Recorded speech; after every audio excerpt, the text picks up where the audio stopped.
तो America Israel के साथ ही ईरान की जंग और ज्यादा भीषण होती जा रही है। कई मोर्चों पर घायल ईरान और ज्यादा घातक हो चुका है। एक तरफ वो हजारों किलोमीटर दूर डिएगो गार्सिया पर बैलिस्टिक मिसाइलों से हमला बोल रहा है, तो दूसरी तरफ इजरायल की राजधानी पर लगातार हमले कर रहा है। इसके अलावा खाड़ी देशों में अमेरिका के सैन्य बेस को निशाना बनाने का भी कोई मौका नहीं छोड़ा जा रहा।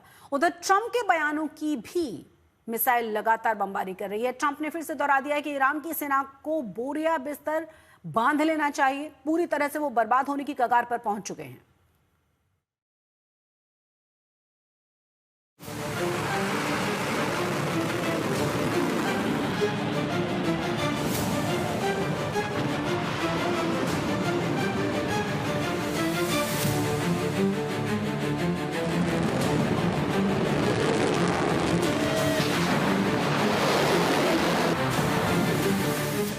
भड़की आग और भयंकर हुआ घमासान। ईरानी मिसाइलों से गूंजा डिएगो गार्सिया का आसमान। ट्रंप ने किया समझौता न करने का ऐलान। तेल के खेल में बाजार हो रहे धड़ाम। हर बीतते दिन के साथ साथ युद्ध और भयंकर होता जा रहा है। मिसाइलों की मार से पूरा इलाका गूंज रहा है और बमबारी में जान गंवाने वालों की तादाद बढ़ती जा रही है।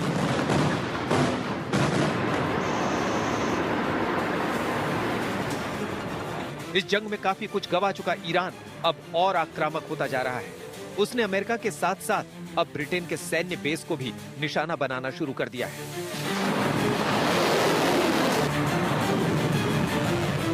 डिएगो गार्सिया पर अमेरिका और ब्रिटेन दोनों के ही आर्मी बेस हैं। इन पर ईरान ने 2 बैलिस्टिक मिसाइलें दागी। इस हमले ने हैरान इसलिए किया है क्योंकि दोनों देशों के ये बेस ईरान से करीब 4000 किलोमीटर दूर हैं।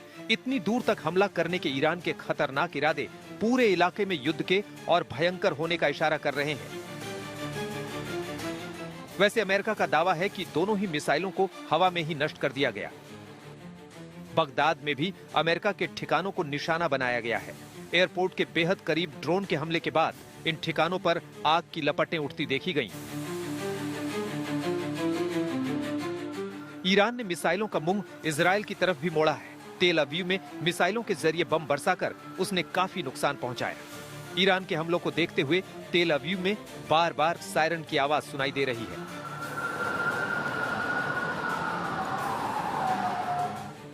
एक तरफ खाड़ी देशों में ईरान के हमलों ने हड़कंप मचा रखा है, दूसरी तरफ ईरान के राष्ट्रपति कह रहे हैं कि मुस्लिम देशों से उनकी कोई दुश्मनी नहीं है।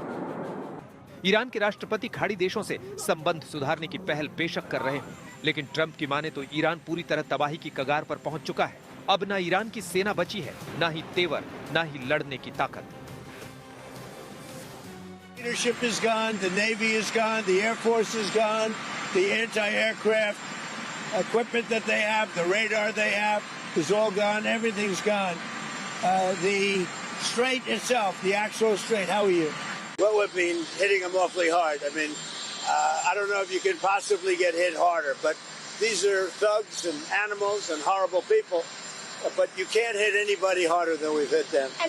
But I'm not surprised. They executed 3 young people for protesting.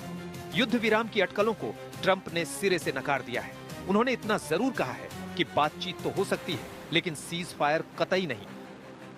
Well, look, we can have dialogue, but I don't want to do a ceasefire. You know, you don't do a ceasefire when you're literally obliterating the other side. We're not looking to do that. उधर Israel भी शांत नहीं बैठा है। Hezbollah के ठिकानों को निशाना बनाते हुए उसने शनिवार को बेरूत में एयर स्ट्राइक की। बमों की बरसात के बाद जगह जगह धुआं उठता दिखा। इन हमलों में 20 से ज्यादा लोगों की मौत हो गई, जबकि करीब 60 लोग घायल हो गए।